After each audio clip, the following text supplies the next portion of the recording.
શું તમને ડાયાબિટીસ છે અને આંખમાં દેખાવાનું ઓછું થઈ ગયું છે? તો તમારે આંખના પડદાનું તરત ચેકઅપ કરાવી લેવું જોઈએ. મારું નામ ડૉક્ટર આશકા છે.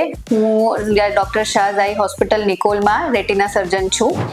ડાયાબિટીસ એક લાઇફસ્ટાઇલ ડિસઓર્ડર છે અને એના કારણે આંખમાં ઘણી બધી તકલીફ થઈ શકતી હોય છે. એટલે જે પણ પેશન્ટને 1-2 વર્ષથી વધારે ડાયાબિટીસનું ડાયગ્નોસિસ થયેલું હોય એને તરત જ પડદો ચેક કરાવી લેવો જોઈએ.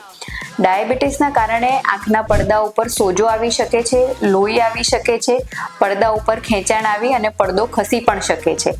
આ બધી વસ્તુઓનું જો ટાઈમસર ટ્રીટમેન્ટ ના થાય તો તમારી પરમેનન્ટ દ્રષ્ટિ તમે ગુમાવી શકો એવી સિચ્યુએશન થઈ શકે છે.